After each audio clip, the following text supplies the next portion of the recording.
Assalamualaikum warahmatullahi wabarakatuh.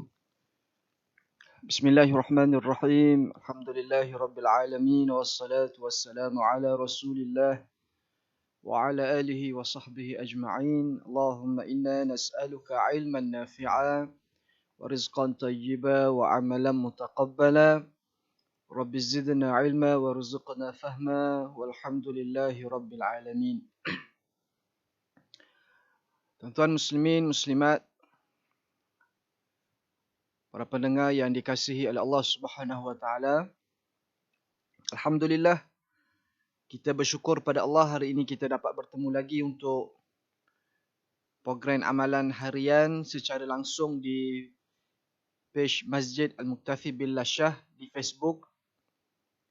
Dan kita bersyukur kepada Allah Subhanahu wa taala masih lagi diberikan kehidupan sehingga ke saat ini untuk kita sama-sama memperbanyakkan amal ibadat kita sekaligus memohon keampunan terhadap dosa yang telah kita lakukan kepada Allah. Tuan-tuan muslimin, muslimat yang dikasihi oleh Allah, hari ini kita akan mulakan pengenalan mengenai solat sunat duha insya-Allah. Sebelum ini untuk program siri amalan harian ini, kita telah berbicara mengenai maksud-maksud bacaan kita dalam solat.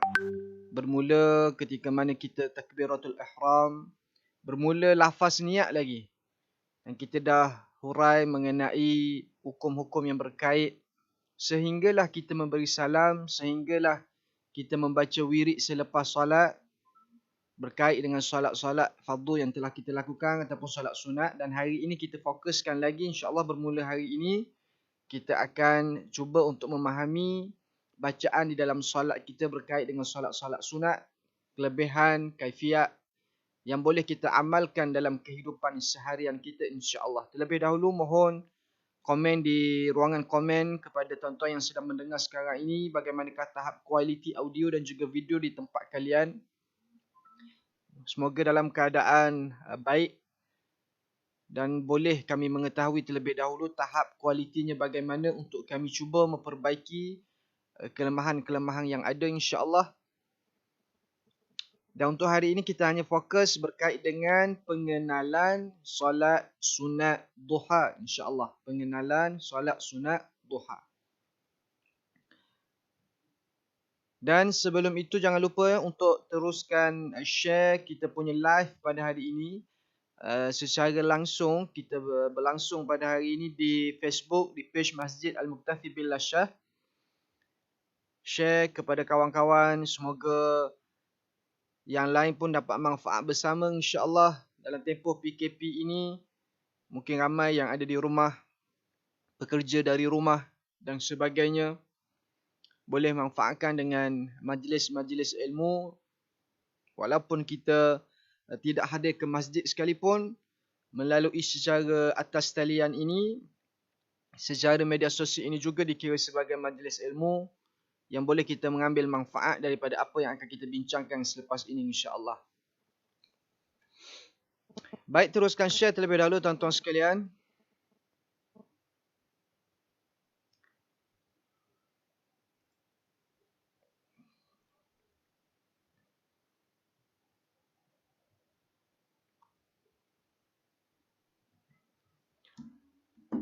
Tuan-tuan muslimin, muslimat, para pendengar yang dikasihi oleh Allah, insya-Allah untuk pengenalan solat sunat duha ini, saya akan ceritakan terlebih dahulu mengenai solat sunat duha, mengenai kelebihan insya-Allah dan juga waktu untuk kita lakukan solat sunat duha ini. InsyaAllah untuk akan datang, siri pertemuan yang akan datang, kita akan detailkan lagi bacaan-bacaan di dalam solat dan berkait dengan doa selepas solat duha ini.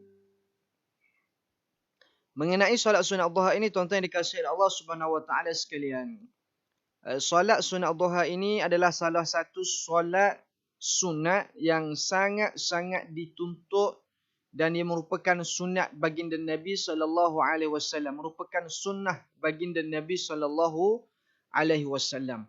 Yang mana solat sunat duha ini adalah salah satu daripada solat nafilah, dipanggil solat nafilah. Okey, solat nafilah. Solat nafilah ini adalah solat sunat yang dituntut. Kerana terdapat banyaknya dalil ataupun nas yang menyebutkan akan kelebihan dan juga kepentingan solat sunat duha ini. Antaranya seperti mana yang telah disebutkan oleh Abu Hurairah radhiyallahu anhu berkata, "Awsani Khalili sallallahu alaihi wasallam bithalathin bisiyamin thalathati ayyam min kulli syahr wa rak'ati ad-duha wa an utira qabla an awqud." Maksudnya apa dia? Kekasihku telah berpesan kepadaku. Ini kata Abu Hurairah radhiyallahu anhu. Katanya kekasihku telah berpesan kepadaku terhadap 3 perkara. Bithalathin. Terhadap 3 perkara. Yang pertama apa dia? Bisiyami thalathati ayyam min kulli syahr. Iaitulah berpuasa sebanyak 3 hari dalam sebulan. Kemudian disebut lagi wa rak'ati duha, dan 2 rakaat solat sunat duha. Wa an utira qabla an arqud, dan supaya aku melakukan solat witir sebelum aku tidur. Hadis ni hadis sahih riwayat Muslim. Hadis bernombor 721. Baik, tuan-tuan yang dikasihi oleh Allah Taala sekalian. Hadis yang kita bacakan tadi jelas menunjukkan bahawa solat sunat duha ini adalah sangat dituntut oleh baginda Nabi sallallahu alaihi wasallam, sehingga disebut ketika mana Nabi berpesan kepada Abu Hurairah, Nabi kata apa dia? Wa rak'atid duha, dan 2 rakaat solat sunat duha. Dan 2 rakaat solat sunat duha yang disebut dalam hadis ini menjelaskan berkenaan bilangan rakaat yang paling ringkas bagi solat sunat duha ini. Pun begitu tuan-tuan dikasihi oleh Allah Ta'ala, dia tidaklah terhad kepada 2 rakaat sahaja. Bahkan para fuqaha Asy-Syafi'iyah, yakni para ulama bermazhab Asy-Syafi'i, menjelaskan bahawa bilangan rakaat yang paling afdal bagi solat duha adalah sebanyak 8 rakaat. Manakala bilangan rakaat yang paling maksima adalah sebanyak 12 rakaat, seperti mana yang telah disebutkan oleh Al-Imam An-Nawawi. Bahawa paling maksima adalah 12 rakaat, paling afdal adalah 8 rakaat, sekurang-kurang minima adalah 2 rakaat. Jadi jelas di sini tuan-tuan dikasihi oleh Allah Subhanahu wa taala bahawa solat duha ini adalah solat yang sangat dituntut oleh baginda Nabi sallallahu alaihi wasallam, sehingga adanya nas jelas menunjukkan perkataan duha dan dituntut untuk kita melakukannya. Baik, kata Al-Imam Nawawi tadi, sesungguhnya Nabi SAW melakukan solat duha ini pada sebahagian waktu, dan baginda meninggalkannya pada sebahagian waktu yang lain. Takut-takut orang ramai menyangka ia sebagai wajib, atau takut-takut ia difardhukan ke atas mereka. Ini disebut dalam Al-Majmu' Syarah Muhadzab Al-Imam Nawawi rahimahullahu ta'ala. Baik, kemudian tuan-tuan dikasihi oleh Allah Subhanahu wa taala sekalian, berbalik kepada satu persoalan yang telah dikemukakan. Adakah soalannya berkaitan dengan solat duha ini, kalau buat solat duha sebanyak 8 rakaat, adakah perlu dilakukan secara berturut-turut ataupun boleh dipisahkan selama mana masih ada waktu itu? Tadi kita dah sebutkan tuan-tuan, solat duha ini solat yang dituntut, dan Nabi sebut rakaatani. Imam Abu Hurairah ada menyebut Nabi berwasiat kepada beliau bahawa Nabi kata apa tadi? Wa raka'atid duha, dan 2 rakaat solat duha. Sekurang-kurangnya 2 rakaat. Paling afdal 8 rakaat. Maksimumnya adalah 12 rakaat, seperti mana telah diterangkan oleh Al-Imam An-Nawawi. Persoalannya tuan-tuan dikasihi oleh Allah Subhanahu wa taala, boleh ke kalau nak buat solat duha sebanyak 8 rakaat tapi tidak dibuat secara berturut-turut? Maknanya nak buat 2 rakaat pukul 8. Kemudian nak buat 2 rakaat lagi pukul 9.30. Nak 2 rakaat lagi pukul 10 katakan. Tidak berturut-turut. Tapi bilangan keseluruhan rakaat itu cukup. 8 rakaat. Ataupun 12 rakaat. Maksimum kita ambil. Baik. Berbalik pada persoalan ini, tuan-tuan yang dikasihi Allah Subhanahu Wa Taala. Bila kita menyatakan bahawa bilangan rakaat yang paling afdal bagi solat duha adalah sebanyak 8 rakaat, maka ni diambil berdasarkan satu hadis yang telah diriwayatkan oleh Ummu Hani bin Abi Talib radhiyallahu anha. Beliau berkata, anna Rasulullah sallallahu alaihi wasallam yaumal fath sallallahu alaihi yaumal fath salla subhat ad-duha 8 raka'atin yusallimu min kulli raka'atain. Maksudnya, sesungguhnya Rasulullah sallallahu alaihi wasallam melaksanakan solat duha pada hari Fathu Makkah, yakni pada hari pembukaan Makkah. Nabi solat duha pada hari tersebut, yakni pembukaan Kota Makkah, sebanyak 8 rakaat, yang mana baginda memberi salam setiap kali selepas 2 rakaat. Baik, ini dalil yang menunjukkan Nabi melakukan 8 rakaat solat sunat duha. Tetapi yang dilakukan oleh baginda Nabi ini dalam tempoh masa yang sama, berterusan 2 rakaat, 2 rakaat, 2 rakaat, 2 rakaat, menjadi keseluruhannya adalah 8 rakaat. Jadi Nabi buat 8 rakaat, baginda Nabi buat dengan setiap 2 rakaat itu Nabi memberi salam. Maknanya Nabi melakukan 2 rakaat. Nabi tidak melakukan 8 rakaat secara sekaligus. Jadi di sini tuan-tuan muslimin muslimat, para pendengar yang dikasihi oleh Allah, Imam Nawawi berkata lagi, kata Imam Nawawi, para ashab kami ni, maksud para ashab ni adalah alim ulama yang bermazhab Imam Syafi'i, yakni sahabah, yakni ulama pada zaman bermazhab Imam Syafi'i, disebut ashab kami ini. Dari jumhur ulama berdalilkan dengan hadis ini dalam menyatakan istihbab, iaitulah menggalakkan untuk melakukan solat duha sebanyak 8 rakaat. Sebab itu disebut sebagai afdal. Rakaat yang paling afdal adalah 8 rakaat. Sebab adanya dalil. Kemudian, persoalan yang timbul adalah sama ada perlu dilakukan secara berturut-turut, dalam erti kata lain tatabu', yakni berterusan, ataupun boleh dilakukan dalam tempoh kita berhenti seketika tapi masih lagi dalam waktu duha. Baik, di sini para pendengar yang dikasihi Allah Subhanahu Wa Taala, zahir daripada hadis yang kita dengar daripada Ummu Hani tadi menunjukkan bahawa Rasulullah sallallahu alaihi wasallam melakukan 8 rakaat solat duha secara bersambungan, dan dia dipisahkan dengan salam bagi setiap 2 rakaat. Meskipun begitu, para ulama juga mengatakan tidaklah disyaratkan tatabu'. Maksudnya tidaklah disyaratkan mesti kalau nak buat 8 rakaat ni mesti berterusan, bersambung 2 rakaat, 2 rakaat, 2 rakaat, 2 rakaat. Tidak disyaratkan, kata para ulama. Sekiranya seseorang itu mengerjakan solat sunat duha ini yang melebihi 2 rakaat, bahkan ia boleh dilakukan selama mana masih dalam tempoh waktunya. Ini tempoh waktu duha. Maka tuan-tuan dikasihi oleh Allah Subhanahu Wa Taala, tidak disyaratkan untuk buat berterusan, tapi mengikut kepada dalil yang telah diriwayatkan oleh Ummu Hani ini, bahawa Nabi sallallahu alaihi wasallam melakukan secara berterusan, bersambungan, diselangi dengan salam setelah 2 rakaat, 2 rakaat. Jadi kesimpulan yang boleh kita ambil berkait dengan solat duha ini, kalau kita nak melakukan 8 rakaat, boleh ke dalam waktu yang lain.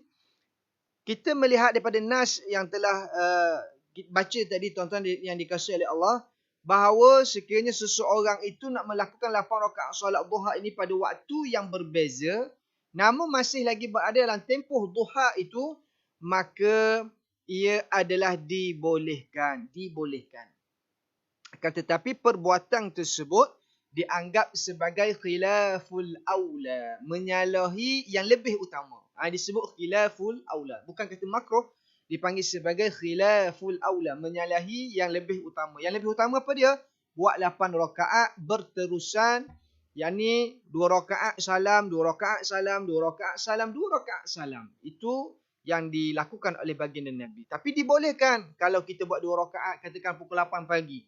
Kemudian kita buat 9.30 pagi. Buat pula pukul 10.30 pagi. Buat pula satu lagi pukul 11.30. Sebelum lagi masuk waktu, sebelumnya masuk waktu zuhur, maka dibolehkan, tuan-tuan yang dikasihi oleh Allah Subhanahu wa taala. Baik. Maka dibolehkan. Cuma yang disebut di sini adalah khilaful aula. Sebab apa? Kerana petunjuk daripada Nabi SAW yang diambil daripada riwayat menggambarkan bahawa baginda solat pada waktu yang sama dan tidak dipisahkan dalam tempoh yang panjang antara keduanya. Mudah-mudahan kita boleh beramal dengan apa yang telah kita pelajari pada hari ini, insya-Allah. Kemudian ya tuan-tuan yang dikasihi oleh Allah Subhanahu Wa Taala, masih lagi berkait dengan pengenalan solat sunat duha kita pada hari ini. Timbul lagi persoalan, adakah orang yang melakukan solat sunat duha sebanyak 12 rakaat, yang kita sebut rakaat-rakaat tadi kan, akan mendapat istana emas di syurga Allah Subhanahu Wa Taala. Baik, menarik persoalan ini. Tuan-tuan yang dikasihi oleh Allah Subhanahu Wa Taala sekalian, berdasarkan persoalan yang timbul ini, ada satu hadis yang diriwayatkan oleh Anas bin Malik radhiyallahu an. Nabi SAW bersabda, "Man shalla ad-duha 12 raka'ah, banallahu lahu qasran min dhahabin fil jannah." Ada hadis yang disebut, maksudnya siapa yang solat duha sebanyak 12 rakaat, maka Allah akan membina baginya sebuah istana daripada emas di syurga. Hadis ini riwayat Imam Tirmizi dan Ibnu Majah. Baik, kita melihat dari sudut hukum hadis, tuan-tuan. Ada beberapa pendapat para ulama berkait dengan hadis yang kita sebut tadi, iaitulah 12 rakaat solat duha akan mendapat istana emas di syurga Allah Taala. Kata Imam Tirmizi, beliau menilai hadis ini sebagai hadis yang gharib, iaitulah hadis yang ganjil, kerana tidak diketahui hadis tersebut. Satu. Yang kedua, kata Imam Ibnu Mulaqin, bahawa hadis ini telah dimuatkan oleh Ibnu As-Sakan dalam kitab sunangnya yang sahih. Yang ketiga, kata Imam An-Nawawi rahimahullah ta'ala, menghukum hadis ini sebagai hadis dhaif. Imam Ibn Hajar Asqalani mengatakan dalam sanad ini tidak terdapat perawi yang dikatakan lemah. Dan Syekh Albani menilai hadis ini sebagai hadis yang dhaif. Jadi di sini tuan-tuan dikasihi oleh Allah Subhanahu Wa Taala, berkait dengan hadis yang kalau kita dengar orang solat sunat 12 rakaat ini, Nabi menceritakan akan diberikan kepadanya istana emas di dalam syurga Allah.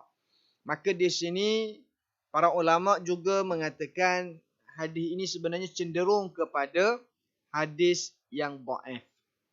Akan tetapi boleh terangkat kedhaifan dia ini ke tahap hasan apabila ia disokong oleh beberapa riwayat yang lain. Okay, ulama-ulama kalau mengikut pandangan mufti wilayah persekutuan, hadis ini adalah hadis yang dhaif, tapi boleh terangkat dhaif itu kepada hadis hasan apabila disokong oleh riwayat-riwayat yang lain. Dan hal ini juga sama dinyatakan oleh Al-Hafiz Ibn Hajar Al-Asqalani, bahawa dia kata apa?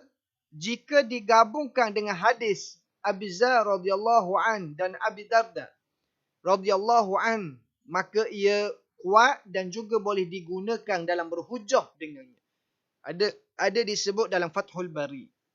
Baik, tuan-tuan yang dikasihi oleh Allah Subhanahu Wa Taala, maka boleh untuk kita beramal sehingga 12 rakaat. Seperti mana yang disebutkan oleh para ulama, walaupun hadis ini hadis yang dhaif, tetapi boleh terangkat dhaif itu kepada hasan mengikut sokongan ataupun riwayat-riwayat yang lain yang boleh kita jadikan sandaran untuk rujukan kita, untuk sumber kita. Baik, seterusnya tuan-tuan dikasihi Allah Subhanahu Wa Taala sekalian, ingin saya berkongsi berkait dengan kelebihan melakukan solat sunat duha. Antara kelebihan melakukan solat sunat duha ini adalah 2 rakaat solat sunat duha menyamai kita telah melaksanakan sedekah terhadap 360 sendi di dalam badan kita. Buat 2 rakaat solat sunat duha menyamai kita telah melaksanakan sedekah terhadap 360 sendi di dalam badan kita ni tuan-tuan.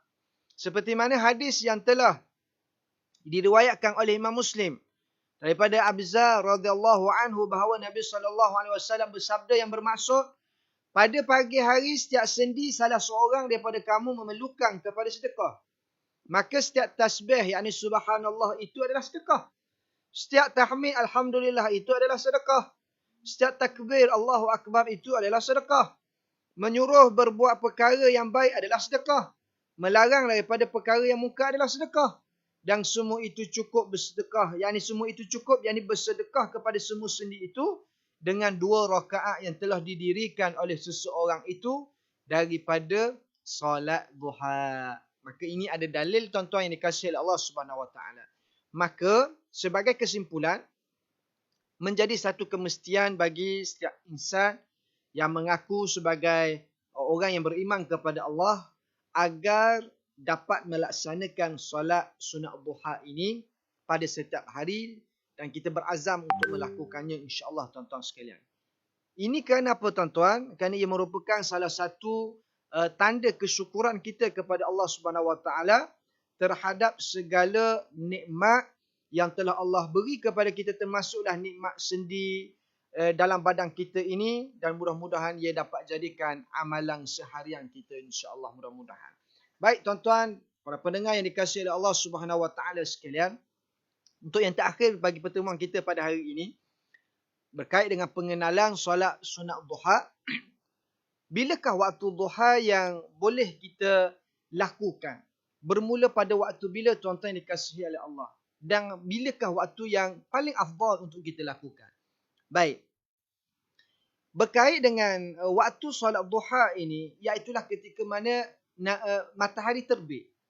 Ketika mana matahari terbit selepas mana waktu syuruk. Ada juga yang mengatakan ia dipanggil sebagai solat sunat isyraq. Baik, solat sunat isyraq ini, kita juga boleh katakan solat duha ini adalah solat yang dilaksanakan pada awal waktunya. Yang kita sebut sebagai solat sunat isyraq itu adalah solat duha yang dilakukan pada awal waktunya. Kalau kita lihat, katakanlah waktu syuruk pukul 7.15. Pukul 7.15. Maka dalam tempoh 12 hingga 15 minit itu adalah dipanggil waktu isyraq. Dan kalau kita melakukan solat sunat duha ketika itu tuan-tuan sekalian, itulah yang dipanggilkan. Kalau kita melakukan solat sunat isyraq ketika itu, itulah yang dipanggil solat sunat duha pada awal waktu.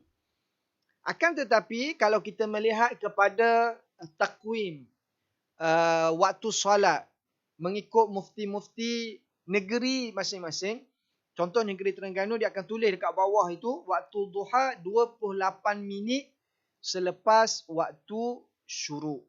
Dia ditulis 28 minit selepas waktu syuruk. Itu adalah waktu duha. Kalau kita melakukan tempoh 15 minit selepas waktu syuruk yang dipanggil sebagai solat isyraq, maka itu juga dinamakan sebagai solat duha yang dilakukan pada awal waktunya. Maka terpulang pada tuan-tuan yang dikasihi oleh Allah Subhanahu Wa Taala untuk melakukan bila? Sehinggalah sebelum waktu zuhur itu, ketika itulah disebut sebagai waktu duha. Mulanya matahari terbit sehinggalah ke waktu zuhur, sebelumnya masuk waktu zuhur. Jadi tempoh duha itu panjang. Bermulanya matahari terbit. Kalau dalam takwin disebut 28 minit selepas waktu syuruk, sehinggalah waktu syuruk itu adalah waktu duha, dan tempoh tamaknya adalah sebelum masuknya waktu zuhur. Dan kalau ditanya lagi, bilakah paling afdal waktu yang sesuai untuk kita lakukan solat duha ini, tuan-tuan yang dikasihi oleh Allah Subhanahu Wa Taala, kalau mengikut kitab-kitab Arab, dia tidak dinyatakan pukul berapa. Kalau kita di Malaysia ini tidak dikatakan pukul 10 ke lebih afdal, pukul 11 ke, tidak. Kerana waktu kita ini berbeza-beza. Kalau kita di Malaysia mungkin pukul 8 pagi matahari dah naik. Pukul 10 pagi matahari dah meninggi dah.